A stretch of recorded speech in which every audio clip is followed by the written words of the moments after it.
دفعہ ایران کے بہت مشہور عالم دین تشریف لائے تھے اسلام آباد. مختلف مکاتب کے لوگ جمع تھے, بڑے بڑے علماء جمع تھے. وہ ہمارے استاد بھی ہیں, آغا محسن کراتی ان کا نام ہے.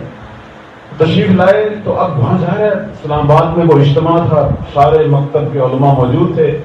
تو کسی نے سوال کر دیا. اب گفتگو ہو رہی تھی قرآن, چونکہ وہ قرآن کے ماہر ہیں, تفسیر کے ماہر. کسی نے کہا جی آپ کا جو مذہب ہے شیعہ, یہ قرآن سے ثابت ہوگا؟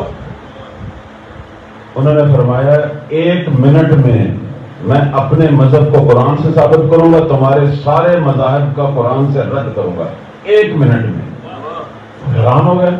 انہوں نے کہا اپنی گھڑی ٹائم نوٹ کرو, 1 منٹ. اچھا کریں جی.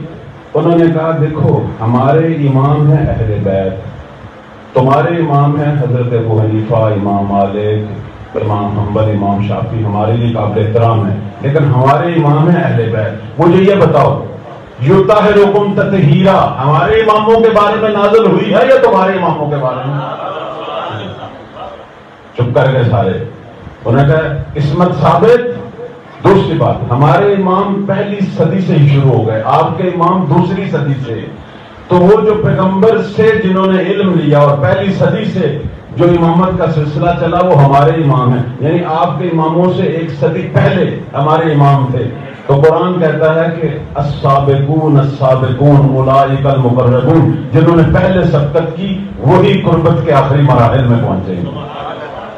تیسری دلیل, ابھی منٹ ختم نہیں ہوا تھا. انہوں نے کہا ہمارے سارے امام اللہ کے دین کی راہ میں شہید ہوئے ہیں, یہ تمہارے جو امام ان میں سے کوئی شہید ہوا ہے؟ نہیں ہوا. قرآن پڑھو, فضل اللہ المجاہدین علی القاعدین. اللہ کہتا ہے جو میری راہ میں جہاد کرتے ہیں, شہید ہوتے ہیں, وہ ان لوگوں سے جو بیٹھ کر تبلیغ کرتے ہیں ان پر فضیلت رکھتے ہیں.